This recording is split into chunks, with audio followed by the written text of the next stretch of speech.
Sebelum ceritanya dimulai, silahkan tulis di kolom komentar dari daerah mana saja teman-teman yang menonton cerita ini. Jangan lupa like dan subscribe agar channel ini bisa semakin berkembang dan bisa mempersembahkan cerita yang lebih menarik lagi. Tanah merah di pemakaman umum itu masih basah. Sisa dari hujan semalam yang seolah ikut menangisi kepergian ibu. Alina terduduk di sebuah kursi plastik di samping pusara, tatapannya kosong, terpaku pada gundukan tanah yang kini menjadi rumah abadi bagi wanita yang telah melahirkannya. Aroma bunga melati, kamper, dan wangi tanah basah menusuk indera penciumannya, menciptakan sebuah simfoni duka yang membuat dadanya terasa sesak. Langit di atas kepalanya berwarna kelabu, seolah ikut berduka, menaungi kesedihan yang tak terucap. Para pelayat satu persatu telah pulang, menyisakan Alina, kakaknya Bima, dan beberapa kerabat dekat. Di antara mereka, seharusnya ada satu sosok yang berdiri paling kokoh di sampingnya, menjadi sandarannya di saat paling rapuh. Suaminya, Tony. Tony memang ada di sana, namun raganya seolah terpisah dari jiwanya. Ia tidak berdiri di samping Alina.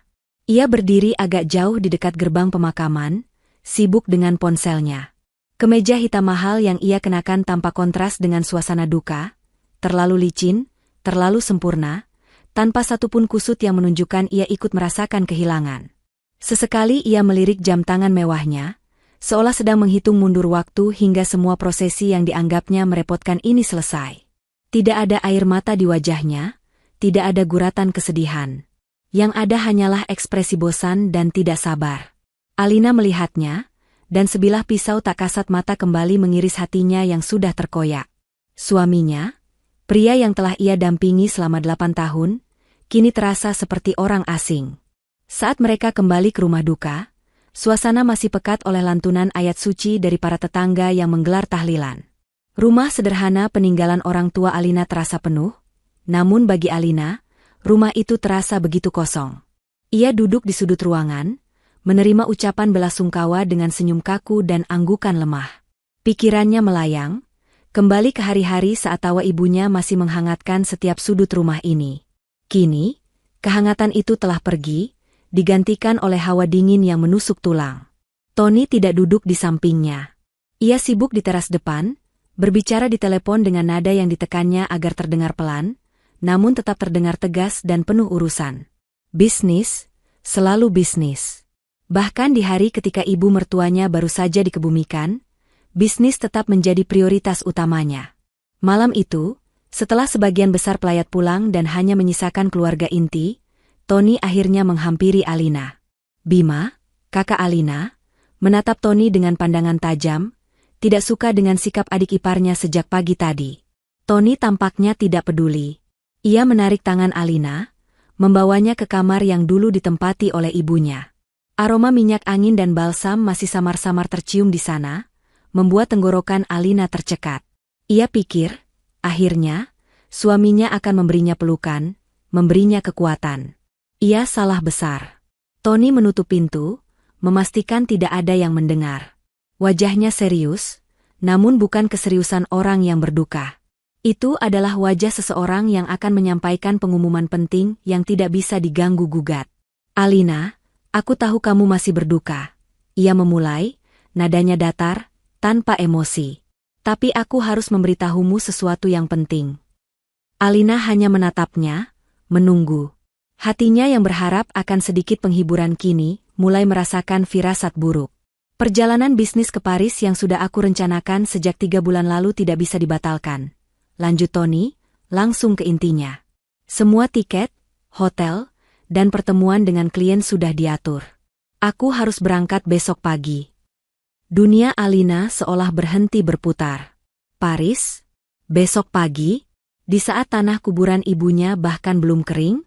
Apa maksudmu, Mas? Bisnis? Klien mana yang tidak akan mengerti jika kau menundanya karena ada kabar duka? Suara Alina bergetar, campuran antara tidak percaya dan amarah yang mulai merayap.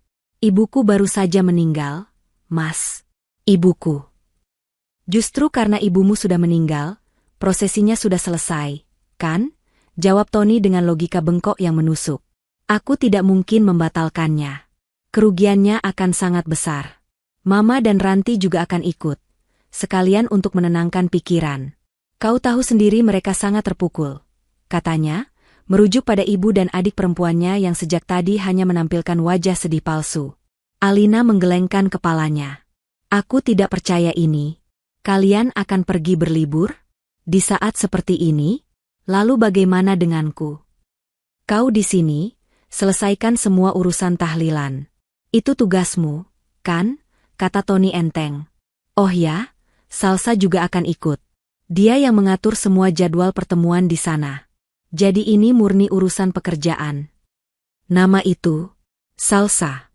Rekan bisnis, Tony yang Alina tahu lebih dari sekadar rekan.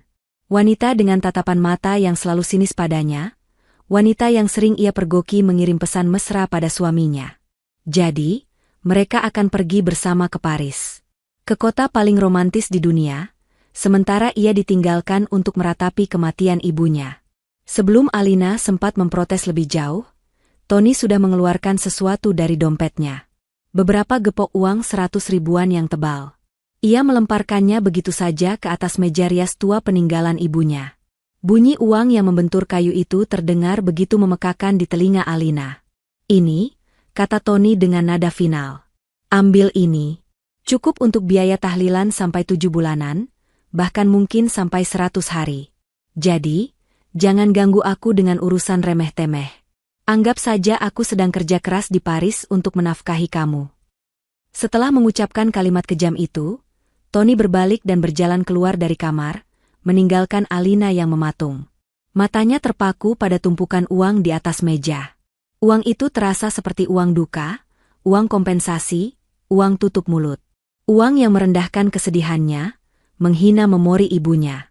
Di luar, ia bisa mendengar suara tawa adik iparnya, Ranti, yang terdengar bersemangat saat berbicara di telepon, mungkin sedang mengabarkan rencana keberangkatan mereka. Tawa itu terdengar begitu nyaring, begitu kontras dengan hatinya yang hancur berkeping-keping. Tawa mereka terdengar seperti tawa di atas pusara ibunya yang masih basah.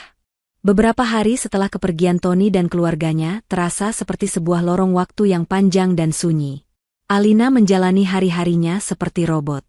Pagi hari ia membersihkan rumah, lalu duduk di ruang tengah, menatap foto ibunya yang tersenyum. Siang hingga sore, para tetangga dan kerabat masih berdatangan, mengucapkan bela sungkawa, memberinya kekuatan. Malam hari, setelah tahlilan selesai dan rumah kembali sepi, kesendirian itu terasa begitu menusuk. Bima, kakaknya, beberapa kali menawarinya untuk tinggal di rumahnya. Namun Alina menolak dengan halus. Ia merasa perlu berada di rumah ini, di tempat di mana setiap sudutnya menyimpan kenangan tentang sang ibu. Di tengah dunianya yang kelabu dan senyap, ada satu jendela yang menghubungkannya dengan dunia lain. Dunia penuh warna, tawa, dan kemewahan yang sedang dinikmati oleh suaminya. Jendela itu adalah media sosial. Awalnya, Alina tidak berniat untuk membukanya. Hatinya terlalu sakit. Namun, rasa penasaran yang getir, sebuah kebutuhan aneh untuk menyakiti diri sendiri dengan melihat kebenaran, mendorong jarinya untuk membuka aplikasi Instagram. Dan di sanalah neraka itu dimulai. Postingan pertama datang dari Ranti, adik iparnya. Sebuah foto di dalam kabin pesawat kelas bisnis. 4 gelas sampahnya terangkat, saling beradu.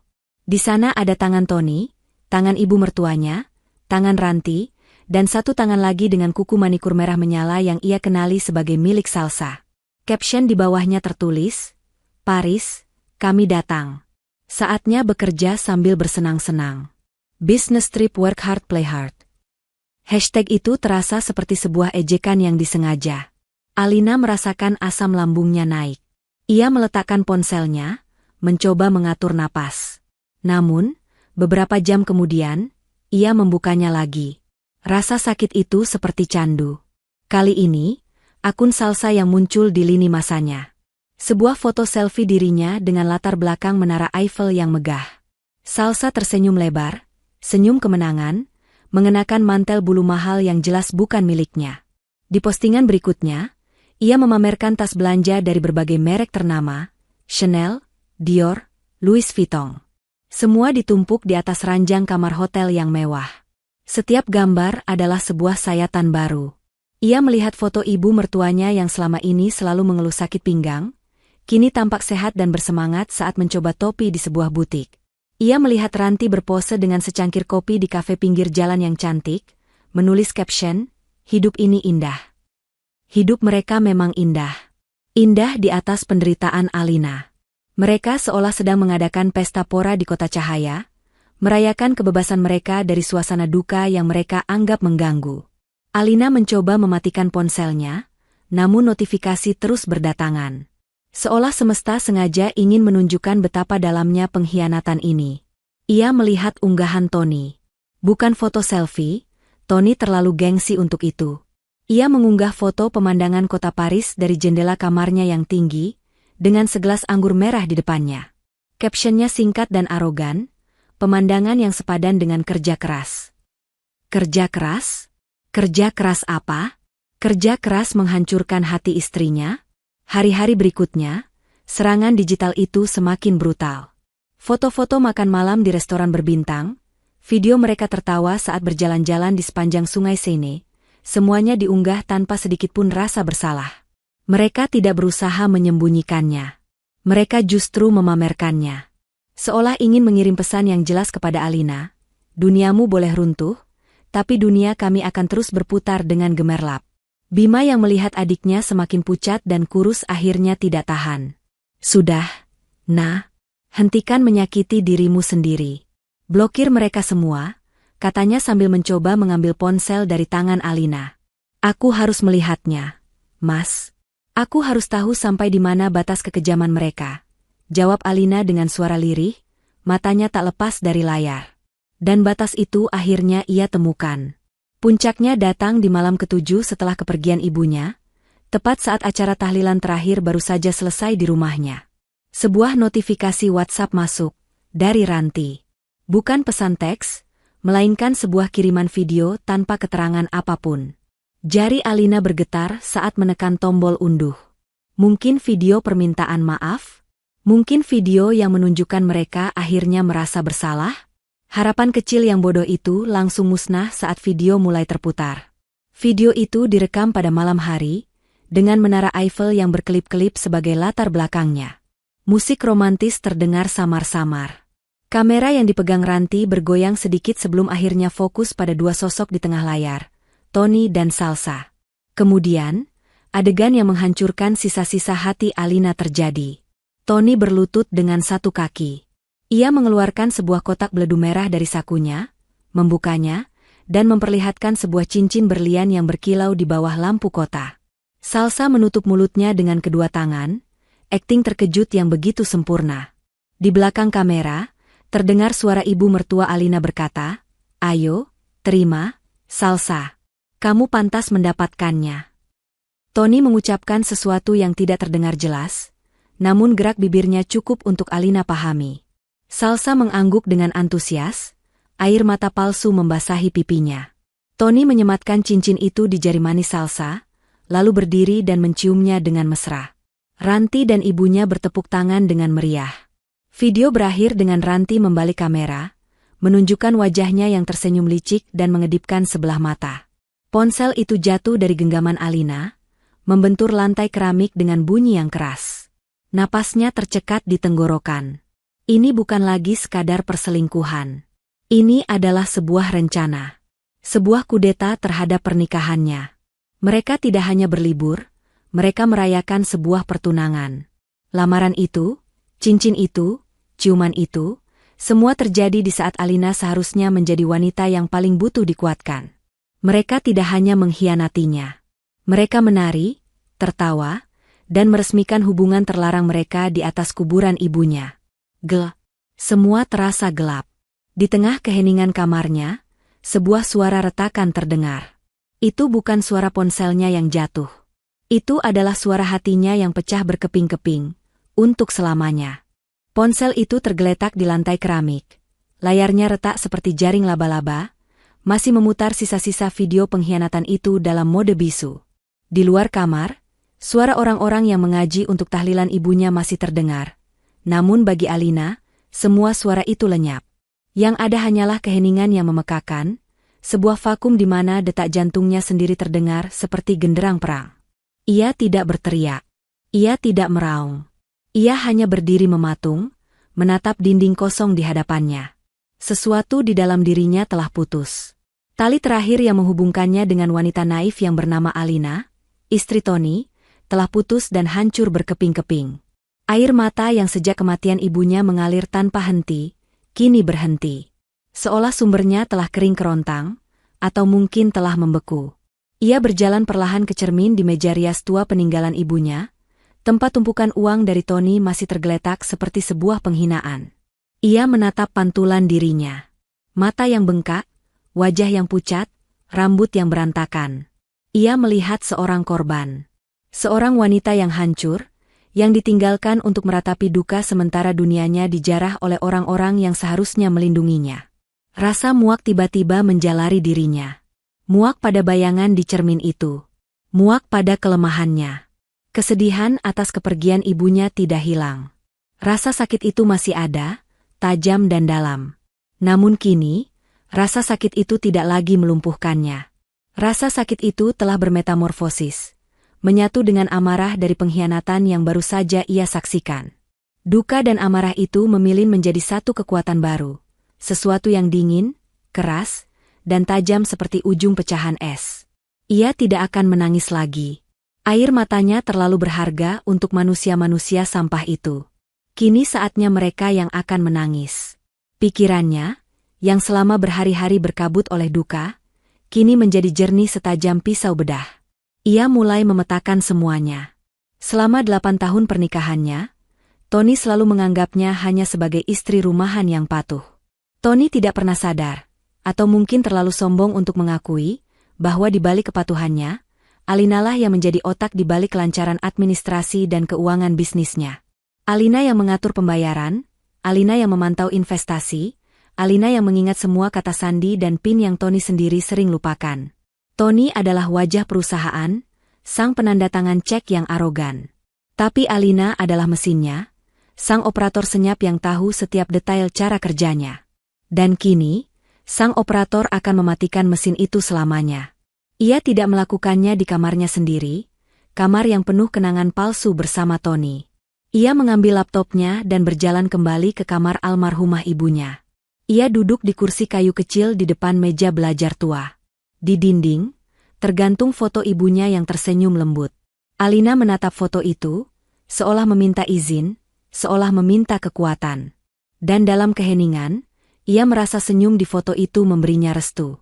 Balas dendam ini bukan hanya untuk hatinya yang terluka, tapi untuk kehormatan ibunya yang kematiannya telah dinodai oleh pesta pora mereka. Dengan tangan yang kini tidak lagi bergetar, ia menyalakan laptop. Bunyi kipas pendingin yang mulai berputar terdengar, seperti deru mesin perang yang siap beraksi. Jari jemarinya menari di atas papan ketik dengan kecepatan dan ketepatan yang mengejutkan. Target pertama, rekening bersama. Ini adalah langkah termudah. Hanya dalam 30 detik, seluruh saldo, setiap rupiah hingga angka terakhir, berpindah ke sebuah rekening baru atas nama dirinya sendiri yang telah ia siapkan seminggu lalu dengan alasan untuk tabungan pendidikan anak, kelak, sebuah kebohongan kecil yang kini menjadi brankas penyelamatnya. Notifikasi transfer berhasil muncul di layar. Darah pertama telah tertumpah. Target kedua, rekening bisnis Tony. Ini sedikit lebih rumit, tapi tidak bagi Alina. Ia masuk ke sistem internet banking korporat. Ia adalah administrator utama, sebuah posisi yang Tony berikan padanya karena menganggapnya pekerjaan membosankan. Ia melihat saldo operasional perusahaan, dana yang seharusnya digunakan untuk membayar pemasok dan gaji karyawan. Alina berhenti sejenak. Ia bukan monster. Para karyawan tidak bersalah dalam hal ini. Dengan cermat, ia menghitung total biaya gaji untuk bulan berikutnya, lalu mentransfer sejumlah itu ke rekening terpisah yang aman. Sisanya, seluruh modal kerja dan keuntungan yang mengendap, ia pindahkan seluruhnya ke rekeningnya. Mesin perusahaan itu kini kehabisan bahan bakar. Target ketiga, investasi. Saham, reksadana, obligasi. Semua aset yang mereka kumpulkan selama bertahun-tahun.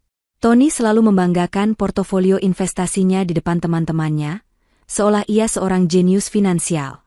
Padahal Alina lah yang setiap malam mempelajari pasar, yang memilih saham mana yang harus dibeli dan kapan harus menjual. Kini, ia akan menjual semuanya. Ia masuk ke aplikasi sekuritas, jarinya menekan tombol jual pada setiap aset yang terdaftar. Proses likuidasi akan memakan waktu 1 atau 2 hari kerja, tapi perintah itu sudah masuk. Kerajaan finansial Tony akan segera runtuh menjadi puing-puing digital. Target keempat, yang paling personal, kartu kredit. Ia meraih ponselnya, membuka aplikasi perbankan. Ia melihat daftar kartu utama atas nama Tony, dan 3 kartu tambahan. 1 untuk ibunya, 1 untuk Ranti, dan 1 lagi atas nama Salsabila Putri, nama yang kini membuatnya muak.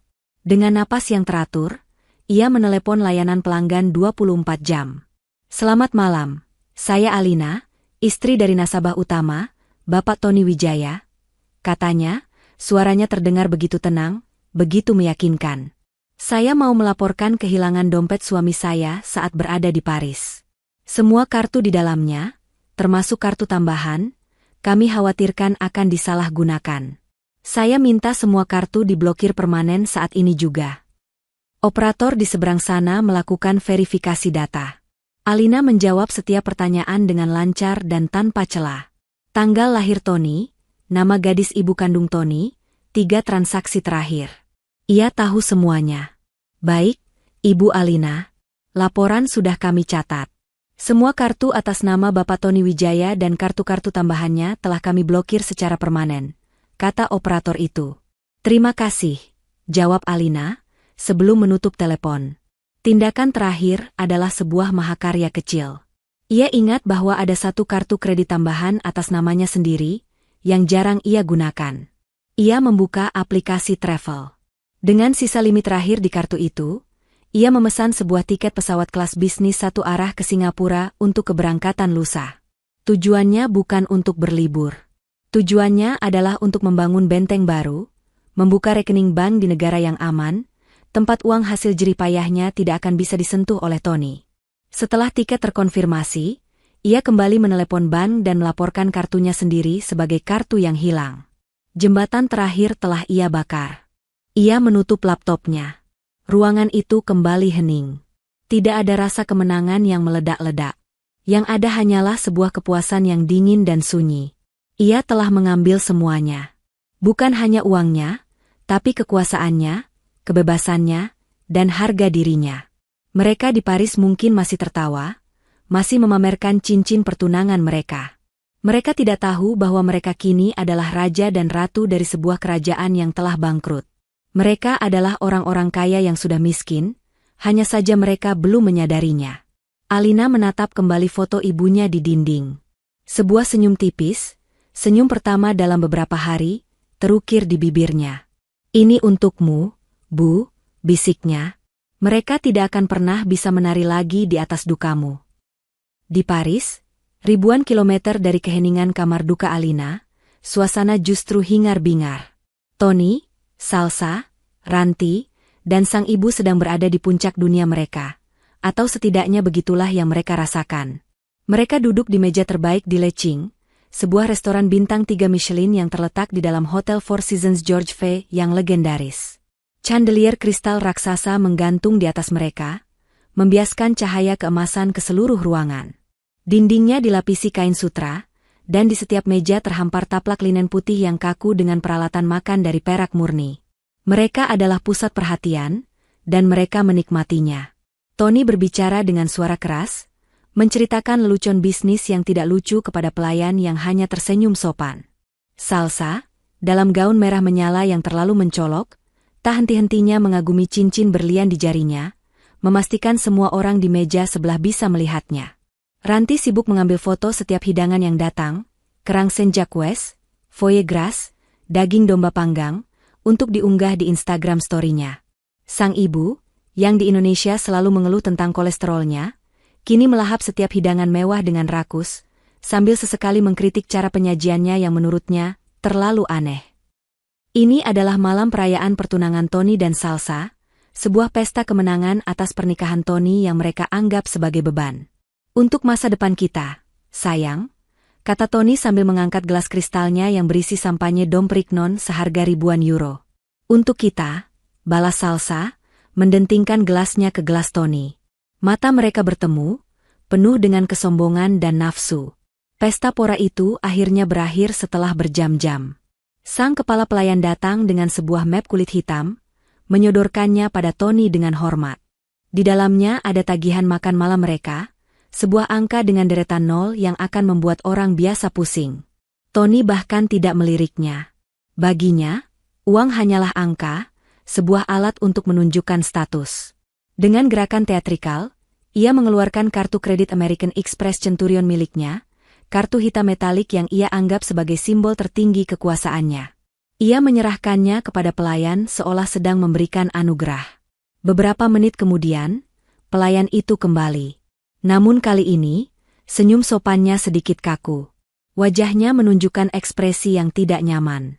"Mohon maaf, Tuan. Sepertinya ada sedikit masalah. Kartu Anda ditolak." Tony tertawa, menganggapnya sebuah lelucon. "Tidak mungkin. Itu kartu tak terbatas. Coba lagi, mungkin mesin kalian yang sudah tua," katanya dengan angkuh. Meja mereka yang tadinya riuh kini mulai senyap. Pelayan itu menggesek kartu itu sekali lagi di mesin portabel. Lampu merah kecil berkedip, disertai bunyi, bip, yang singkat namun terdengar begitu keras di tengah keheningan yang canggung. "Masih sama, Tuan. Ditolak." Wajah Tony mulai memerah. Rasa malu mulai menjalari dirinya. Baik. Pakai yang ini," katanya sambil mengeluarkan kartu kredit lain dari dompetnya, kali ini Visa Infinite. Ia melemparkannya ke meja dengan sedikit kasar. Pelayan itu menggeseknya. Hasilnya sama. Ditolak. "Coba yang ini," bentak Tony, kini benar-benar panik. Ia mengeluarkan kartu ketiga. Ditolak. Para tamu di meja lain mulai melirik, berbisik-bisik. Suasana mewah itu kini terasa mencekik. Salsa berhenti tersenyum, Ranti berhenti merekam, dan sang ibu berhenti mengunyah. "Ada apa ini sebenarnya?" geram Tony. Ia meraih ponselnya, mencoba membuka aplikasi M-Banking dengan jari-jari yang mulai gemetar. Sebuah pesan muncul di layar, "Akses Anda diblokir. Silakan hubungi pusat layanan bank Anda." Ia mencoba aplikasi bank lain. Pesan yang sama muncul. Keringat dingin mulai membasahi pelipisnya. Ini bukan masalah teknis. Ini bukan gangguan jaringan. Ini adalah sesuatu yang lain. Sesuatu yang disengaja. Satu nama melintas di benaknya, Alina. Tapi ia segera menepisnya. Tidak mungkin. Alina terlalu lemah, terlalu bodoh untuk melakukan hal seperti ini. Manajer restoran, seorang pria Prancis berperawakan tinggi dengan setelan jas tanpa celah, datang ke meja mereka. Nada bicaranya sopan, namun matanya dingin. Setelah perdebatan yang sengit dan memalukan, di mana Tony mencoba berjanji akan mentransfer pembayaran besok, sang manajer akhirnya memberikan solusi. Tony harus meninggalkan jam tangan Patek Philippe miliknya sebagai jaminan. Dengan berat hati dan harga diri yang hancur, Tony melepaskan jam tangan seharga lebih dari 1 miliar rupiah itu dari pergelangan tangannya. Mereka kemudian digiring keluar dari restoran, di bawah tatapan para tamu lain yang mencemooh. Perjalanan kembali ke hotel diliputi keheningan yang mencekam. Tidak ada lagi tawa, tidak ada lagi canda. Hanya ada suara langkah kaki mereka di trotoar Paris yang dingin. Sesampainya di Hotel Four Seasons, mereka berjalan cepat melintasi lobi marmer yang megah, ingin segera masuk ke dalam kehangatan dan keamanan kamar suite mereka. Tony memasukkan kartu kunci ke pintu kamarnya. Lampu kecil berkedip merah. Akses ditolak. Ia mencobanya lagi, lebih kasar. Hasilnya sama. "Ada apa lagi ini?" teriaknya frustrasi. Ranti mencoba kartunya di pintu kamarnya sendiri. Ditolak juga. Dengan wajah bingung dan marah, mereka turun kembali ke meja resepsionis. Seorang wanita muda yang ramah memeriksa sistem komputernya. Senyum ramahnya perlahan memudar, digantikan oleh ekspresi profesional yang dingin. "Maaf, Tuan Tony Wijaya," katanya, "kartu kredit yang Anda gunakan sebagai penjamin pembayaran telah ditolak oleh pihak bank. Sesuai kebijakan hotel, akses kamar Anda telah kami tangguhkan hingga seluruh tagihan terakumulasi dilunasi." "Apa kau bilang? Aku akan bayar besok. Sekarang buka pintunya," bentak Tony, menggebrak meja marmer. Resepsionis itu tidak gentar. Ia mengangkat telepon, dan 2 orang petugas keamanan berbadan tegap muncul di sisinya. Selanjutnya, lanjut resepsionis itu dengan suara yang lebih tegas, karena tunggakan Anda sudah melebihi batas kredit hotel dan metode pembayaran Anda tidak lagi valid, pihak manajemen telah memutuskan untuk menahan semua barang bawaan Anda, termasuk dokumen di dalam brankas, sebagai jaminan. Anda dan rombongan Anda diminta untuk meninggalkan properti hotel sekarang juga. Dunia Tony seolah runtuh. Pakaiannya, laptopnya, uang tunai yang tersisa, dan yang terpenting, paspor mereka semua, terperangkap di dalam sana. Sebelum ia sempat memprotes lebih jauh, para petugas keamanan itu sudah bergerak, menggiring mereka dengan paksa menuju pintu keluar. Pintu kaca putar yang megah itu mendorong mereka satu persatu ke trotoar malam yang dingin. Pintu itu terus berputar, memantulkan lampu-lampu lobi yang hangat dan mewah, sebelum akhirnya berhenti, menyegel mereka di luar. Di tengah gemerlap kota Paris, mereka berdiri tanpa apa-apa selain pakaian mahal yang melekat di badan. Pesta telah benar-benar usai. Hawa dingin malam kota Paris terasa seperti tamparan keras saat pintu kaca Hotel Four Seasons berputar untuk terakhir kalinya, memuntahkan mereka ke trotoar yang diterangi lampu jalan keemasan. Selama beberapa detik, mereka berempat hanya berdiri mematung, diliputi keheningan yang canggung. Di seberang jalan, sebuah kafe masih ramai, dipenuhi tawa dan denting gelas. Sepasang kekasih berjalan bergandengan tangan, berbisik mesra. Kehidupan normal kota Paris terus berjalan, sama sekali tidak peduli pada 4 jiwa yang baru saja dunianya dijungkir balikan. Syok. Itulah reaksi pertama mereka. Tony masih belum bisa menerima kenyataan. Ini pasti hanya mimpi buruk. Ia meraih ponselnya, mencoba menelepon asisten pribadinya di Jakarta, bankirnya, siapa saja yang bisa ia perintahkan untuk mentransfer dana. Namun, di sudut atas layarnya, tulisan, "Tidak ada layanan," tertera dengan jelas. Paket data internasionalnya, yang selalu dibayar otomatis oleh kartu kreditnya, kini telah mati. Ia terputus dari kerajaannya. Ia bukan lagi Tony Wijaya sang pengusaha sukses. Ia hanyalah seorang pria tanpa uang dan tanpa koneksi di negeri orang. Ketika gelombang syok pertama surut, gelombang kedua yang lebih dahsyat datang. Amarah. Dan amarah itu butuh sasaran. Ini semua gara-gara kamu, perempuan sialan. Ibu Tony adalah yang pertama meledak. Jarinya yang keriput menunjuk lurus ke wajah Salsa yang pucat. "Sejak kau datang, hidup anakku jadi berantakan. Kau pasti membawa sial. Pembawa petaka." Salsa, yang selama ini selalu bersikap manis dan penurut di depan calon mertuanya, kini menunjukkan warna aslinya. Matanya yang indah menyipit tajam. "Oh, jadi sekarang aku yang salah?" balasnya dengan suara melengking. "Siapa yang paling menikmati belanja sampai kartu kreditnya jebol? Siapa yang memesan semua makanan paling mahal di restoran tadi? Jangan salahkan aku karena anak kesayangan tante ternyata tidak lebih dari seorang pengecut yang tidak bisa mengurus keuangannya sendiri. Beraninya kau bicara seperti itu pada ibuku." Ranti maju, mendorong bahu Salsa. "Memangnya ibumu siapa, Ratu?" Salsa mendorong balik. Perdebatan sengit itu terjadi di trotoar jalan paling mewah di Paris. Mereka menjadi tontonan gratis bagi beberapa pejalan kaki yang lewat. Wajah mereka memerah karena campuran antara amarah dan rasa malu yang luar biasa. "Diam semuanya." Tony akhirnya mengeluarkan suara. Itu bukan teriakan kemarahan yang berwibawa, melainkan raungan putus asa dari seekor hewan yang terluka. "Bertengkar tidak akan membuat kita punya tempat tidur malam ini. Diam dan pikirkan apa yang harus kita lakukan." Perintahnya berhasil menghentikan pertengkaran itu, namun keheningan yang menyusul terasa lebih berat. Apa yang bisa mereka lakukan? Mereka tidak punya uang untuk taksi, apalagi untuk hotel murah sekalipun. Pilihan mereka hanya satu, berjalan. Mereka mulai berjalan tanpa tujuan, menyusuri jalanan kota Paris yang megah.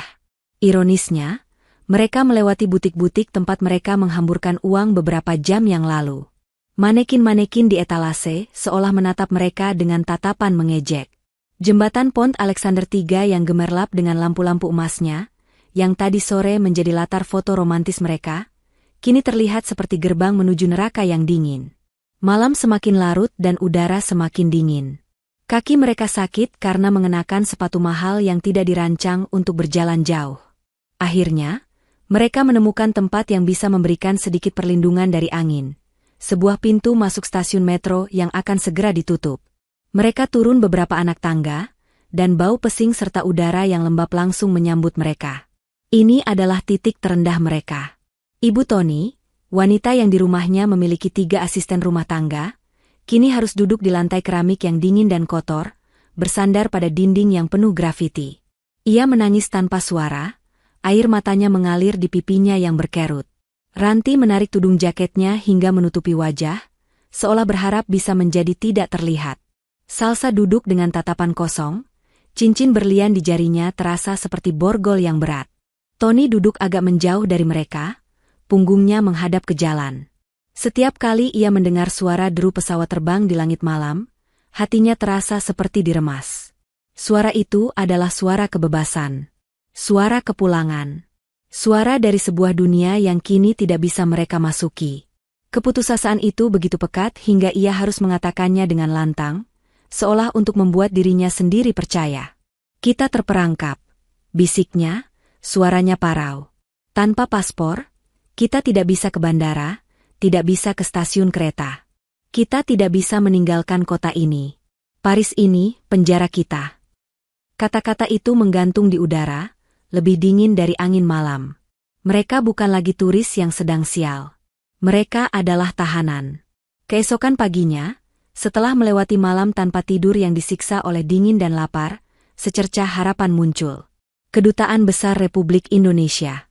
Pasti, sebagai warga negara Indonesia, mereka akan ditolong. Mereka akan diberi tempat tinggal sementara, diuruskan dokumen, dan dipulangkan. Dengan sisa-sisa tenaga, mereka berjalan kaki selama berjam-jam, mengikuti petunjuk arah dari pejalan kaki yang iba. Penampilan mereka sudah sangat kacau. Rambut acak-acakan, pakaian kusut, dan wajah kuyu karena kelelahan. Sesampainya di gedung KBRI yang megah, mereka merasa seperti pengemis yang mendatangi istana. Setelah melewati pemeriksaan keamanan, mereka akhirnya berhadapan dengan seorang staf konsuler di balik sebuah loket kaca tebal. Pria itu mendengarkan cerita Tony yang campur aduk antara amarah dan permohonan dengan ekspresi datar. Ia sudah mendengar ribuan cerita serupa. Jadi, paspor kalian ditahan oleh pihak hotel karena kalian tidak bisa membayar tagihan? Tanya petugas itu untuk memastikan. Benar? Mereka merampas hak kami. Tolong kami, Pak. Kami hanya ingin pulang, kata Tony memelas. Petugas itu menghela napas. Apakah Bapak punya salinan paspor, KTP, atau kartu identitas lain? Tony menggeleng. Semuanya di dalam koper, di hotel. Apakah Bapak sudah membuat laporan kehilangan paspor ke polisi Prancis? Paspor kami tidak hilang, tapi ditahan, sergah Tony, mulai kehilangan kesabaran. Secara prosedur, kami tidak bisa mengeluarkan surat perjalanan laksana paspor atau SPLP tanpa adanya laporan dari polisi dan bukti identitas pendukung, jelas petugas itu dengan nada birokratis. Lagi pula, bahkan jika kami bisa mengeluarkan SPLP, biaya administrasi dan biaya tiket kepulangan harus ditanggung oleh Bapak sendiri. Apakah Bapak memiliki dana untuk itu? Pertanyaan itu adalah sebuah pukulan telak. Mereka terdiam. Wajah mereka sudah memberikan jawaban. Petugas itu menatap mereka dengan tatapan yang campur aduk antara kasihan dan jengkel. Begini saja, saran saya, coba selesaikan dulu masalah Anda dengan pihak hotel. Lakukan negosiasi. Mungkin keluarga di Indonesia bisa mengirimkan uang? Tanpa uang dan tanpa dokumen identitas, dengan berat hati kami sampaikan bahwa kami tidak bisa berbuat banyak. Prosedur kami seperti itu. Setelah mengucapkan itu, petugas itu menekan sebuah tombol, dan nomor antrian berikutnya muncul di layar. Sesi mereka telah berakhir. Harapan terakhir mereka, benteng perlindungan mereka sebagai warga negara, baru saja runtuh di hadapan mereka. Mereka diusir secara halus, didorong kembali ke jalanan kota Paris yang tidak ramah. Kini mereka benar-benar sendirian. Mereka bukan lagi tahanan. Mereka adalah orang-orang buangan. Penolakan dari kedutaan adalah paku terakhir di peti mati harapan mereka. Jika negara mereka sendiri tidak bisa atau tidak mau menolong, Kepada siapa lagi mereka harus meminta bantuan? Keputusasaan kini berganti menjadi perjuangan hidup yang brutal dan primitif.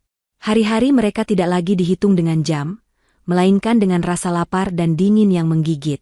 Penampilan mereka merosot drastis. Gaun merah Salsa kini bernoda dan robek di beberapa bagian.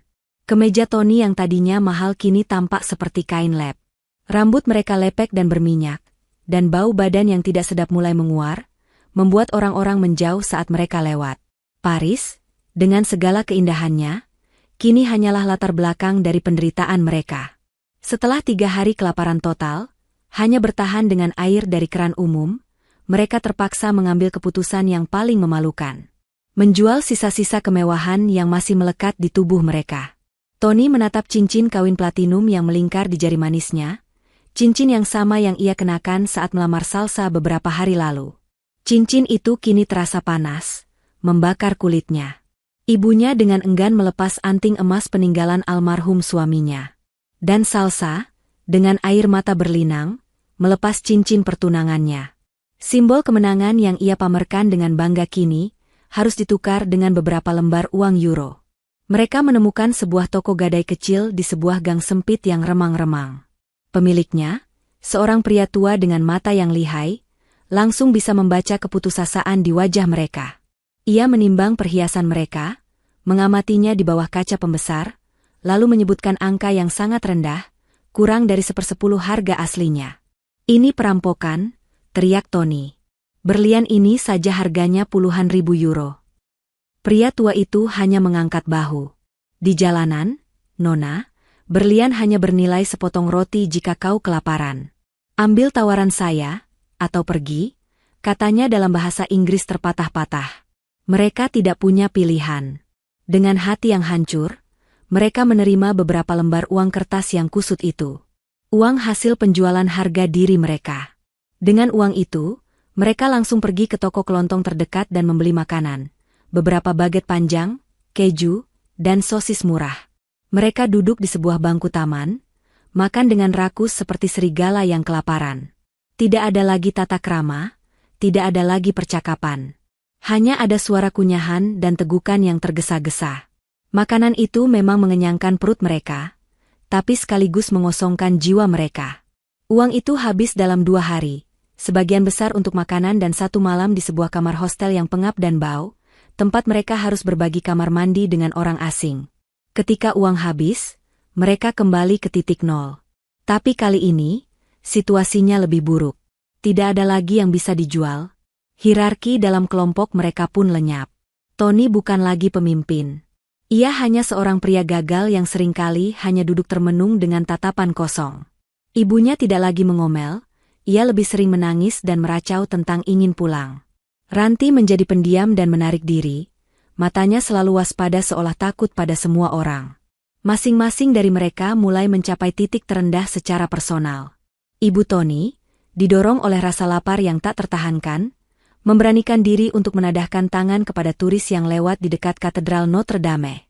"Tolong, Tuan lapar makan," katanya terbata-bata. Kebanyakan orang melewatinya begitu saja.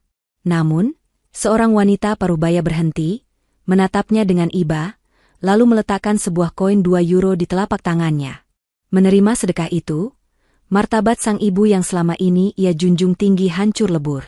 Ia lari ke sudut jalan dan menangis sejadi-jadinya. Tony, yang egonya sebagai laki-laki telah tercabik-cabik, mencoba mencari pekerjaan kasar. Ia menawarkan diri untuk mengangkat koper di stasiun kereta, namun penampilannya yang kotor membuatnya diusir oleh petugas keamanan. Ia mencoba meminta pekerjaan mencuci piring di sebuah restoran kecil, namun pemiliknya hanya menggelengkan kepala melihatnya. Malam itu, ia berebut sebuah kardus bekas dengan gelandangan lain untuk dijadikan alas tidur, sebuah perkelahian yang membuatnya jatuh terjerembab di trotoar yang kotor. Namun, kejatuhan paling telak dialami oleh Salsa. Salsa, yang seluruh hidup dan identitasnya dibangun di atas kecantikan dan daya tariknya.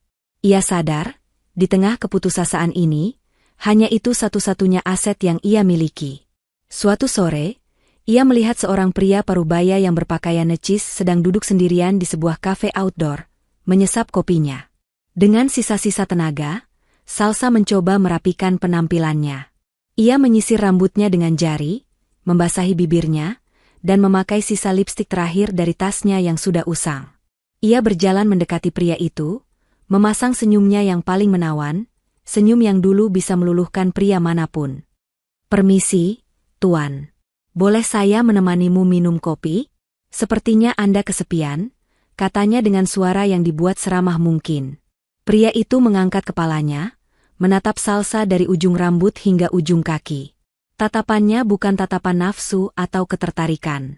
Itu adalah tatapan yang dingin, tatapan yang penuh dengan penilaian dan sedikit rasa jijik. Ia bisa melihat keputusasaan yang tersembunyi di balik senyum palsu itu. Pria itu tidak mengatakan sepatah kata pun. Ia hanya merogoh sakunya, mengeluarkan beberapa koin, dan meletakkannya di atas meja, tepat di depan Salsa. Gerakan itu adalah gerakan yang biasa orang lakukan untuk seorang pengemis. Setelah meletakkan koin itu, pria itu berdiri dan berjalan pergi, meninggalkan Salsa yang mematung di tempatnya. Penolakan itu begitu sunyi, begitu absolut, namun lebih menyakitkan daripada tamparan. Pria itu tidak menghinanya dengan kata-kata. Ia menghinanya dengan menganggapnya tidak lebih berharga dari beberapa keping uang receh. Kecantikannya, senjatanya, kini tidak ada nilainya. Di mata dunia, ia bukan lagi seorang wanita penggoda yang glamor. Ia hanyalah sampah. Salsa menatap koin-koin di meja itu, lalu menatap bayangan dirinya yang kabur di jendela kafe. Untuk pertama kalinya, ia melihat dirinya seperti apa adanya. Seorang wanita yang telah kehilangan segalanya, terutama harga dirinya sendiri. Waktu adalah penyembuh yang aneh. Ia tidak menghapus luka, tapi ia mengajarkan cara untuk hidup dengan bekasnya.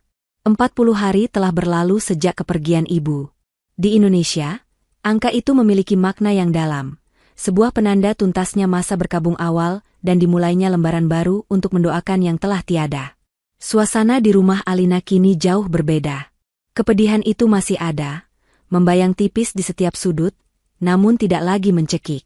Rumah itu kini diisi oleh kehangatan yang tulus dari kerabat dan tetangga yang datang untuk tahlilan hari ke-40. Alina sendiri telah banyak berubah. Wanita yang sebulan lalu hancur lebur, kini berdiri lebih tegak.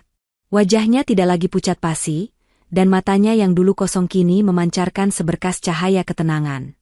Dikelilingi oleh orang-orang yang benar-benar peduli, seperti kakaknya Bima yang tak pernah lelah mendampingi, perlahan ia menata kembali puing-puing hidupnya.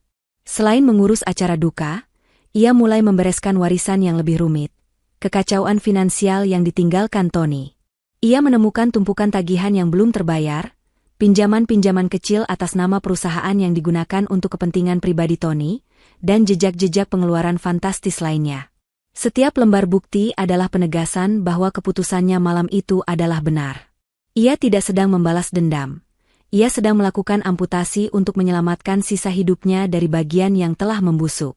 Sore itu, setelah acara tahlilan selesai dan para tamu pamit undur diri, Alina mengajak Bima untuk berziarah ke makam. Mereka berjalan di antara nisan-nisan yang membisu, di bawah naungan pohon Kamboja yang menebarkan aroma khasnya. Suasananya damai, begitu kontras dengan badai yang telah ia lalui. Mereka membersihkan sedikit rumput liar di atas pusara, menyiramnya dengan air mawar, dan duduk bersimpu di sampingnya, memanjatkan doa dalam keheningan. Disinilah, di tempat peristirahatan terakhir ibunya, Alina merasa paling damai. Di tengah keheningan itu, ponsel di dalam tasnya bergetar. Sebuah panggilan masuk dari nomor yang tidak dikenal, dengan kode negara 33. Prancis. Jantung Alina berdetak sedikit lebih cepat. Bima meliriknya dengan cemas. "Jangan diangkat, nah. Mungkin penipuan," sarannya. Alina menggeleng pelan. "Aku harus mengangkatnya, Mas." Ia punya firasat. Ini adalah panggilan yang ia tunggu-tunggu, sekaligus ia takuti. Ini adalah babak terakhir yang harus ia selesaikan. Ia mengambil napas dalam-dalam, lalu menekan tombol hijau dan mengaktifkan mode pengeras suara. Awalnya hanya terdengar suara statis yang berisik, diselingi bunyi hiruk-pikuk khas jalanan kota besar. Lalu, sebuah suara parau yang nyaris tak dikenali terdengar. Halo? Alina?" Itu suara Tony. Tapi ini bukan suara Tony yang ia kenal.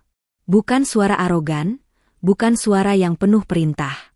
Ini adalah suara seorang pria yang telah hancur. Suara yang pecah, serak, dan penuh keputusasaan.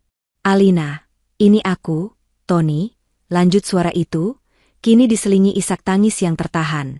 "Nah, aku mohon, dengarkan aku. Aku minta maaf. Aku tahu aku salah. Aku brengsek. Aku sudah menyakitimu dengan cara yang paling buruk. Aku menyesal, nah. Sungguh, aku menyesal." Alina tetap diam. Matanya menatap lurus ke nisan ibunya. Bima di sampingnya mengepalkan tangan, menahan amarah. "Kami menderita di sini, nah," rintih Tony. "Kami tidak punya apa-apa. Kami tidur di jalanan. Kami kedinginan, kami kelaparan. Ibu sakit, nah. Kakinya bengkak, dia terus batuk. Kami tidak bisa membawanya ke dokter. Salsa dan Ranti, mereka seperti orang gila. Kami makan dari sisa-sisa makanan orang. Kami sudah tidak tahan lagi, nah." Monolog yang menyedihkan itu terus mengalir, menceritakan setiap detail penderitaan mereka. Tony menceritakan bagaimana jam tangannya dirampas, bagaimana mereka diusir dari mana-mana, bagaimana mereka diperlakukan seperti binatang. Ia tidak lagi mencoba menjaga harga dirinya. Ia melucuti semuanya, memamerkan lukanya, berharap bisa memancing iba. Alina mendengarkan semuanya tanpa ekspresi. Di dalam benaknya, setiap keluhan Tony justru memutar ulang sebuah kenangan. Tony mengeluh kedinginan. Alina teringat video Tony memeluk Salsa dengan hangat di depan Menara Eiffel. Tony mengeluh kelaparan. Alina teringat foto-foto makanan mewah yang mereka pamerkan. Tony mengeluh ibunya sakit. Alina teringat bagaimana ibu mertuanya menertawakan kabar duka kematian ibunya. Kenangan-kenangan itu menjadi dinding baja yang melapisi hatinya, membuatnya kebal dari permohonan palsu itu. "Aku tidak minta banyak, nah," kata Tony, suaranya kini benar-benar memelas, suara seorang pengemis. "Aku tidak minta uang untuk foya-foya. Tolong bayar hotel kami saja agar kami bisa ambil paspor. Kami hanya mau pulang. Aku mohon, setelah kita sampai di Indonesia, aku akan ceraikan kamu. Aku akan kasih apapun yang kamu mau. Aku akan bersujud di kakimu seumur hidupku. Tolong kami, nah, kami hanya ingin pulang." Permohonan itu akhirnya selesai. Hanya tersisa suara isak tangis Tony yang putus asa di seberang benua. Keheningan berlangsung selama beberapa detik. Tony pasti mengira Alina sedang mempertimbangkannya. Lalu, Alina akhirnya membuka mulutnya. Suaranya tenang, datar, dan jernih seperti air di pegunungan yang dingin. "Dulu," katanya perlahan, setiap kata diucapkan dengan penekanan yang jelas. "Aku juga hanya ingin ditemani saat berduka. Tapi kamu memilih pergi. Hanya itu." Sebuah kalimat sederhana yang berisi seluruh kebenaran, seluruh rasa sakit, dan seluruh penghakiman. Itu bukan makian. Itu bukan teriakan marah. Itu adalah sebuah vonis. Sebelum Tony sempat merespons, sebelum ia sempat mencerna tikaman telak itu, Alina menekan tombol merah. Panggilan terputus. Bunyi, klik, itu terdengar begitu final, seolah suara pintu besi penjara yang dibanting tertutup. Ia kemudian masuk ke daftar panggilan, menekan nomor itu, dan memilih opsi, blokir kontak ini. Selesai. Kedamaian di pemakaman itu kembali terasa utuh. Alina menatap nisan ibunya sekali lagi. Sebutir air mata akhirnya jatuh dari pelupuknya, mengalir perlahan di pipinya. Bukan air mata duka untuk Tony, bukan pula air mata kemenangan. Itu adalah air mata kelegaan. Air mata yang menandai akhir dari sebuah babak yang menyakitkan dalam hidupnya. Ia telah menghadapi hantu masa lalunya dan menang. "Ayo kita pulang, Mas," katanya pada Bima. Bima mengangguk, senyum lega terukir di wajahnya. Ia membantu adiknya berdiri. Mereka berjalan berdampingan meninggalkan area pemakaman, menjauhi pusara dan semua kenangan pahit yang terkubur di sana, melangkah menuju matahari sore yang mulai turun, menuju kehidupan baru yang menunggu mereka. Di sebuah sudut jalanan Paris yang ramai, Tony masih memegang gagang telepon umum yang dingin. Suara, tut-tut, yang monoton dari seberang sana terdengar, seperti ketukan palu hakim yang mengesahkan hukuman matinya. Kalimat terakhir Alina terngiang-ngiang di kepalanya, berputar tanpa henti seperti kaset rusak. Dulu, aku juga hanya ingin ditemani saat berduka. Tapi kamu memilih pergi. Kalimat itu merontokkan sisa-sisa pertahanannya. Ia merosot ke lantai, punggungnya bersandar pada dinding bilik telepon yang kotor. Harapan terakhirnya, satu-satunya tali yang ia pikir bisa menariknya dari jurang ini, baru saja dipotong dengan kejam. Ia tidak berteriak, ia tidak mengamuk. Ia hanya duduk di sana, menatap kosong ke seberang jalan, sementara ribuan orang asing berlalu lalang. Hampa. Itulah yang ia rasakan. Ketika ia kembali ke gang tempat keluarganya menunggu, ekspresinya sudah cukup untuk menceritakan segalanya. Wajah ibunya yang tadinya penuh harap langsung layu. Ranti mulai menangis lagi, tangisan yang kini terdengar letih dan tanpa harapan. Salsa hanya membuang muka, menendang sebuah kaleng kosong dengan marah. Tidak akan ada penyelamatan. Tidak akan ada jalan pulang. Mereka benar-benar terdampar. Sejak hari itu, sesuatu dalam diri mereka mati. Mereka berhenti berusaha. Mereka tidak lagi mencoba menjaga penampilan atau mencari cara untuk keluar dari situasi itu. Mereka pasrah pada nasib. Identitas mereka sebagai keluarga pengusaha Indonesia yang sedang sial, luntur, berganti dengan identitas baru yang lebih suram, gelandangan. Mereka menjadi bagian dari lanskap jalanan Paris, tak terlihat, tak diinginkan. Mereka belajar di mana bisa mendapatkan sisa makanan dari restoran, di mana keran air umum berada, dan di bawah jembatan mana yang paling aman untuk tidur. Keberadaan mereka yang semakin kumuh dan putus asa di area yang sering dikunjungi turis akhirnya menarik perhatian pihak yang berwenang. Suatu sore, saat mereka sedang duduk berkerumun di tangga gereja Sacré-Cœur, dua orang polisi yang sedang berpatroli menghampiri mereka. Vos papiers, est-il vos plaid? Kata salah satu polisi dengan tegas. Tunjukkan surat-surat Anda. Tony mencoba menjelaskan dalam bahasa Inggrisnya yang terbatas. Kami turis paspor kami di hotel, kami tidak punya uang. Polisi itu tidak tertarik dengan ceritanya. Mereka terlatih untuk menghadapi berbagai macam alasan. Yang mereka lihat adalah 4 orang asing tanpa dokumen yang jelas, yang berpotensi mengganggu ketertiban umum. Kurangnya identitas adalah pelanggaran serius di Prancis. Setelah komunikasi yang gagal dan penuh frustrasi, polisi itu akhirnya kehilangan kesabaran. Mereka memberi isyarat agar Tony dan keluarganya berdiri. Proses penangkapan itu sendiri tidak kasar, namun begitu merendahkan. Mereka digiring ke mobil polisi seperti kawanan ternak, di bawah tatapan penasaran para turis. Pintu mobil van itu dibanting tertutup, mengurung mereka dalam kegelapan dan keputusasaan. Di kantor polisi, proses dehumanisasi berlanjut. Mereka dipisahkan dan diinterogasi. Sidik jari mereka diambil. Wajah mereka difoto dengan papan nomor di dada, seperti penjahat kelas kakap. Nama mereka dicatat, tapi tanpa dokumen pendukung, nama-nama itu tidak ada artinya. Mereka adalah hantu dalam sistem. Dari sana, mereka tidak dibawa ke penjara, melainkan dipindahkan ke sebuah center de retention administrative di pinggiran kota. Pusat detensi imigran. Tempat itu adalah purgatorium di dunia nyata. Dikelilingi pagar kawat berduri yang tinggi, bangunan itu tampak seperti pabrik yang dingin dan tanpa jiwa. Di dalamnya, mereka kehilangan semua privasi. Mereka ditempatkan di sebuah asrama besar yang pengap, berbagi ruangan dengan puluhan orang lain dari berbagai penjuru dunia. Pencari suaka dari Afrika, korban perang dari Timur Tengah, imigran gelap dari Eropa Timur. Semua orang punya cerita tragis, dan cerita mereka tentang kehilangan kekayaan terdengar konyol dan tidak penting di sini. Rutinitas di sana monoton dan menekan mental. Bangun pagi, antre untuk makanan hambar, berjam-jam tanpa kegiatan, lalu kembali antre untuk makan malam. Suara berbagai bahasa asing bercampur aduk menjadi kebisingan yang konstan. Disinilah Ibu Tony akhirnya tumbang.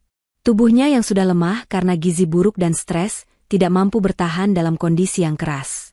Penyakit darah tinggi dan diabetesnya yang selama ini terkontrol dengan obat-obatan mahal kini kambuh tanpa ampun. Kakinya bengkak hingga sulit berjalan, dan batuknya semakin parah setiap hari. Tony dan Ranti memohon kepada penjaga untuk memberikan perawatan medis yang layak bagi ibu mereka. Tapi permohonan mereka tenggelam dalam lautan birokrasi yang lambat dan tak peduli. Ibu mereka hanya diberi obat pereda nyeri generik oleh seorang perawat yang bekerja terlalu keras. Mereka hanyalah nomor kasus, bukan manusia yang sedang menderita. Suatu malam, di tengah asrama yang remang-remang dan penuh sesak, kondisi sang ibu mencapai puncaknya. Ia terbaring di ranjang susun tingkat bawah, napasnya terdengar pendek dan berat. Matanya menatap kosong ke langit-langit, sesekali meracau memanggil nama almarhum suaminya dan mengeluh tentang dingin. Tony dan Ranti duduk di sisinya, memegang tangannya yang terasa dingin, tidak tahu harus berbuat apa. Tiba-tiba, tubuh ibu mereka mengejang. Matanya terbelalak, dan napasnya berhenti. Ia pingsan. Tolong! Tolong! Ibuku! Tony berteriak sekuat tenaga, suaranya pecah karena panik. Ranti menjerit histeris. Teriakan mereka menimbulkan sedikit keributan, namun sebagian besar penghuni asrama lain hanya menatap sekilas sebelum kembali ke urusan mereka sendiri. Kematian dan penderitaan adalah hal biasa di tempat ini. Seorang penjaga akhirnya datang dengan tidak tergesa-gesa. Tony dan Ranti hanya bisa melihat dengan ngeri saat ibu mereka, wanita yang telah memanjakan mereka seumur hidup, wanita yang kesombongannya menjadi salah satu pemicu bencana ini, terbaring tak berdaya. Mereka kini dipaksa untuk menjadi saksi dari karma yang paling kejam, menyaksikan ibu mereka meregang nyawa di sebuah asrama kumuh di negeri orang, ribuan kilometer dari rumah yang tak akan pernah ia lihat lagi. Kematian tidak menunggu kemewahan. Di pusat detensi yang dingin dan impersonal itu, kematian datang dengan cara yang sama dinginnya. Ibu Tony menghembuskan napas terakhirnya bukan di ranjang yang empuk dikelilingi keluarga, melainkan di sebuah berangkar di ruang medis darurat yang berbau disinfektan. Ia meninggal karena komplikasi pneumonia dan diabetes yang tidak terawat. Tony dan Ranti hanya diberitahu setelah semuanya berakhir. Mereka tidak diizinkan mendampingi di saat-saat terakhirnya. Mereka hanya dihadapkan pada sesosok tubuh yang telah ditutupi kain putih, seorang wanita yang kini hanyalah sebuah nomor kasus yang akan diurus oleh birokrasi Prancis. Tidak ada pemakaman yang layak. Tidak ada tahlilan. Tidak ada pusara untuk dikunjungi. Jenazah ibu mereka menjadi urusan negara. Tony diminta menandatangani beberapa dokumen yang tidak ia mengerti, menyerahkan hak atas jenazah kepada pihak berwenang. Kesedihan yang mereka rasakan adalah jenis kesedihan yang aneh, bercampur dengan rasa bersalah yang pekat, kemarahan pada keadaan, dan kelelahan mental yang luar biasa. Bagi Tony dan Ranti, ini adalah hukuman paling telak. Mereka telah menyeret ibu mereka ke neraka ini, dan kini mereka bahkan tidak bisa memberinya peristirahatan terakhir yang layak. Salsa, di sisi lain, merasakan ketakutan yang murni. Sosok matriark yang selama ini menjadi pelindung tidak langsungnya kini telah tiada. Ia sendirian, terjebak bersama dua orang yang mungkin diam-diam mulai menyalahkannya atas semua ini. Setelah kematian itu, waktu seolah berjalan lebih lambat di dalam pusat detensi. Hari-hari melebur menjadi satu, hanya dibedakan oleh jadwal makan yang monoton. Pagi, siang, malam, semua sama saja. Harapan untuk pulang yang dulu masih menjadi percakapan lirih di antara mereka, kini lenyap sama sekali. Mereka berhenti bicara tentang masa depan, bahkan berhenti bicara tentang masa lalu. Mereka hanya ada, bernapas, dan menunggu tanpa tahu apa yang mereka tunggu. Tony menjadi pendiam, tatapannya seringkali kosong, seolah jiwanya telah tertinggal di suatu tempat. Ranti lebih sering menangis dalam diam, memeluk lututnya di sudut ranjang. Salsa menjadi lebih keras, lebih waspada, matanya selalu awas seperti hewan liar yang terpojok. Mereka adalah tiga orang asing yang terikat oleh takdir yang sama-sama suram. Bulan berganti bulan. Musim gugur berganti menjadi musim dingin yang menggigit, lalu perlahan berganti menjadi musim semi yang pudar. Sementara mereka membusuk dalam penantian, kehidupan di Indonesia justru sedang bersemi. Hampir setahun telah berlalu sejak malam di mana Alina menghancurkan dunia mereka. Waktu telah menjadi sahabat terbaiknya.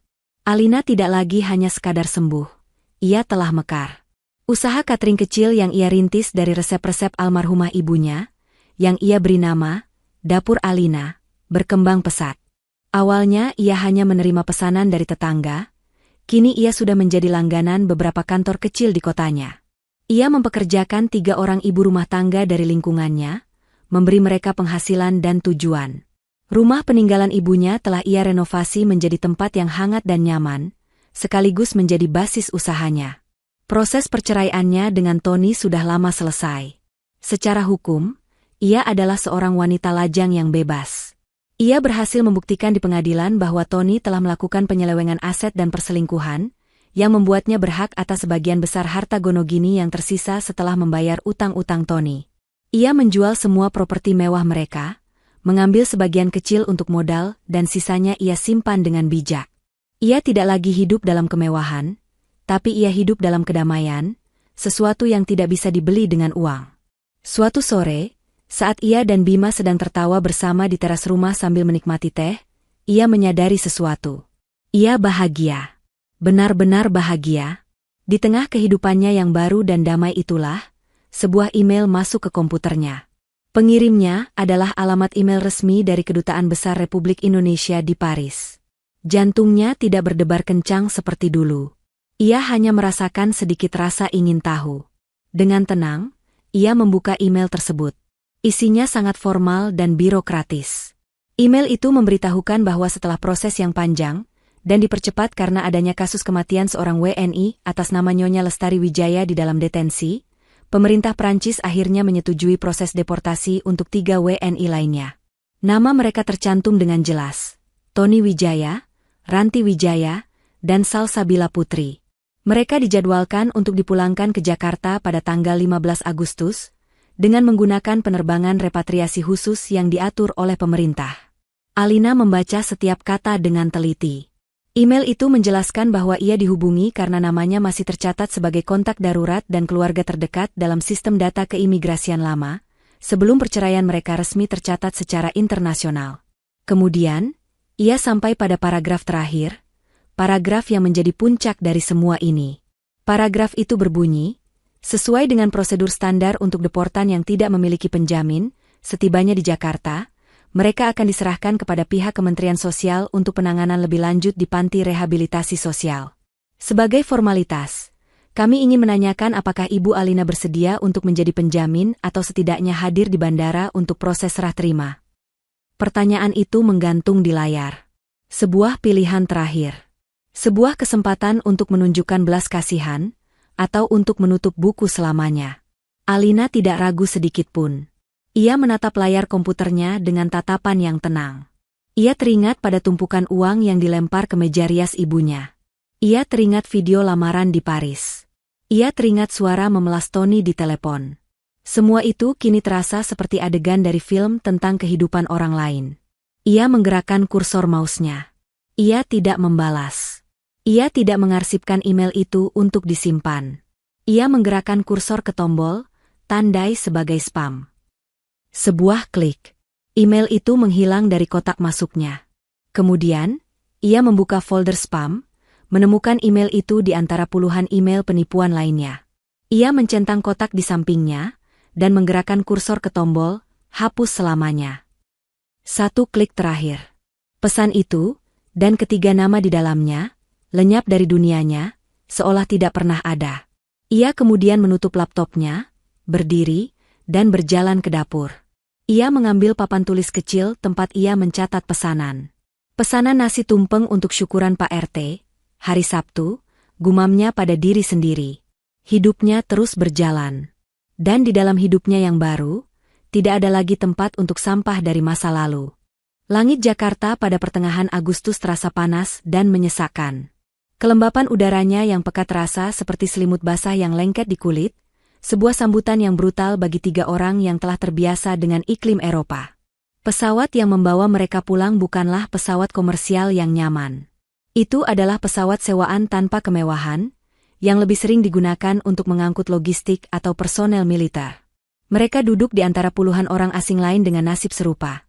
Para pekerja migran yang bermasalah, WNI yang melanggar hukum imigrasi, orang-orang yang telah dibuang dari negeri impian mereka. Tony, Ranti, dan Salsa turun dari pesawat di sebuah terminal terpencil di Bandara Soekarno-Hatta, jauh dari gerbang kedatangan internasional yang gemerlap. Mereka digiring oleh petugas imigrasi seperti kawanan domba. Penampilan mereka sangat menyedihkan. Setahun di pusat detensi telah meninggalkan bekas yang tak terhapuskan. Mereka kurus kering, kulit mereka pucat, dan mata mereka cekung, memancarkan kekosongan yang mengerikan.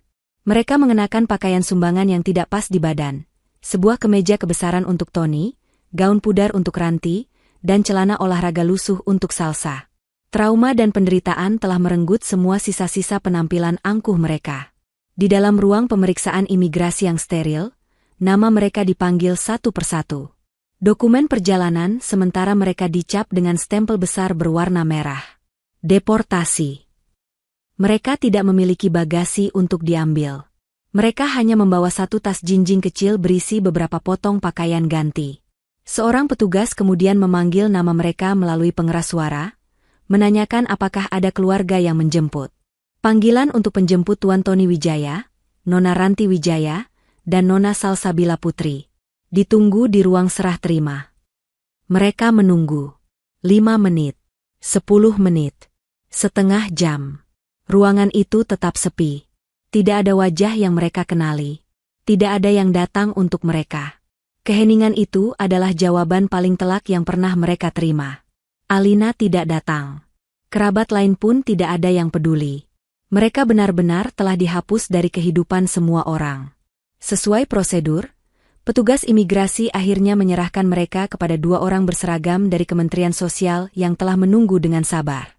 Proses serah terima itu cepat dan impersonal. Mereka kini resmi menjadi tanggung jawab negara, digolongkan sebagai penyandang masalah kesejahteraan sosial. Rasa malu yang mereka rasakan begitu hebat, hingga mereka bahkan tidak sanggup mengangkat kepala. Mereka dinaikkan ke dalam sebuah mobil van tua yang panas dan pengap, lalu dibawa pergi dari bandara, meninggalkan dunia normal di belakang mereka. Dari jendela van, mereka melihat jalan tol, gedung-gedung pencakar langit, dan hiruk-pikuk Jakarta. Pemandangan yang dulu begitu akrab, kini terasa begitu asing. Mereka dibawa ke sebuah panti sosial di pinggiran kota, tempat mereka harus berbagi kamar dengan puluhan orang lain yang nasibnya tak kalah malang. Setelah beberapa hari hidup dalam rutinitas panti yang mematikan, secercah harapan palsu yang bodoh muncul di benak Tony. Ia masih mengingat alamat rumah almarhumah mertuanya. Ia meyakinkan Ranti dan Salsa untuk kabur dari panti. Mungkin, pikirnya, jika Alina melihat mereka secara langsung, melihat keadaan mereka yang begitu menyedihkan, hatinya akan luluh. Dengan sisa uang saku kecil yang diberikan panti, mereka menempuh perjalanan panjang dengan bus umum menuju kota tempat Alina tinggal. Perjalanan itu adalah sebuah siksaan. Mereka dipandang dengan curiga dan jijik oleh penumpang lain, karena penampilan mereka yang seperti gelandangan. Mereka akhirnya tiba di kota tujuan, lalu berjalan kaki berkilo-kilometer di bawah terik matahari, mengikuti ingatan Tony akan alamat itu. Dan di sanalah mereka menemukannya. Rumah itu. Tapi bukan lagi rumah duka yang sederhana dan kusam. Rumah itu telah berubah, dicat ulang dengan warna krem yang hangat, dengan taman kecil yang asri dan terawat. Di gerbangnya, tergantung sebuah papan kayu elegan bertuliskan, Dapur Alina, Catering Pesan Antar. Saat itu, halaman rumah tampak ramai. Terdengar gelak tawa anak-anak kecil. Sepertinya sedang ada sebuah acara. Tepat saat mereka berdiri termangu di depan gerbang, Alina keluar untuk mengantar seorang tamu. Ia melihat mereka. Pandangan mereka bertemu. Wajah Alina tidak menunjukkan keterkejutan, kemarahan, atau bahkan kebencian. Wajahnya hanya menunjukkan ketenangan, seolah melihat 3 orang asing yang kebetulan berhenti di depan rumahnya. Melihat tatapan itu, semua kekuatan Tony runtuh. Ia tersandung maju, lalu jatuh berlutut di tanah yang berdebu. Alina. Rintihnya, suaranya nyaris tak terdengar. Aku mohon maafkan aku. Kami tidak punya siapa-siapa lagi. Kami tidak punya tempat untuk pergi. Ranti, di belakangnya, sudah menangis sesenggukan. Salsa hanya bisa menunduk, menatap ujung sepatunya yang robek. Alina menatap Tony yang bersujud di kakinya. Tatapannya dingin, tanpa emosi. Kamu benar, kamu tidak punya siapa-siapa lagi, katanya dengan suara yang datar dan jelas. Kalian sudah pulang? Selamat. Tapi seperti yang kalian lihat, saya sudah punya kehidupan baru, di rumah yang saya bangun kembali dengan uang warisan dari ibu saya. Ia kemudian berbalik sedikit dan memanggil salah satu stafnya yang sedang membagikan makanan kepada anak-anak. Mbak, tolong ambilkan 3 amplop santunan dari dalam. Staf itu segera kembali dan menyerahkan 3 amplop putih kecil kepada Alina. Alina mengambilnya, lalu membungkuk sedikit dan menyerahkan masing-masing satu kepada Tony, Ranti, dan Salsa, seolah sedang memberikan sedekah. Ini, katanya, suaranya masih tanpa nada. Santunan dari acara syukuran dan doa bersama anak yatim hari ini. Semoga cukup untuk ongkos kalian mencari kantor dinas sosial di kota ini. Mereka yang akan mengurus orang-orang seperti kalian. Setelah itu, ia menegakkan tubuhnya. Ia menatap mereka untuk terakhir kalinya. Jangan pernah datang ke sini lagi. Tanpa menunggu jawaban, Alina berbalik, melangkah masuk kembali ke halaman rumahnya yang penuh dengan kehidupan dan tawa. Ia menutup gerbangnya. Bunyi grendel besi yang dikunci terdengar begitu keras dan final. Tony, Ranti, dan Salsa terpaku di tempat mereka, memegang amplop tipis berisi sedikit uang. Mereka akhirnya telah pulang ke tanah air. Namun, di bawah terik matahari Indonesia yang menyengat, mereka merasa lebih asing, lebih tersesat, dan lebih tidak punya rumah daripada saat mereka berada di jalanan kota Paris. Pintu terakhir menuju kehidupan lama mereka telah tertutup selamanya, dan di hadapan mereka kini hanya terbentang jalanan panjang yang tak berujung.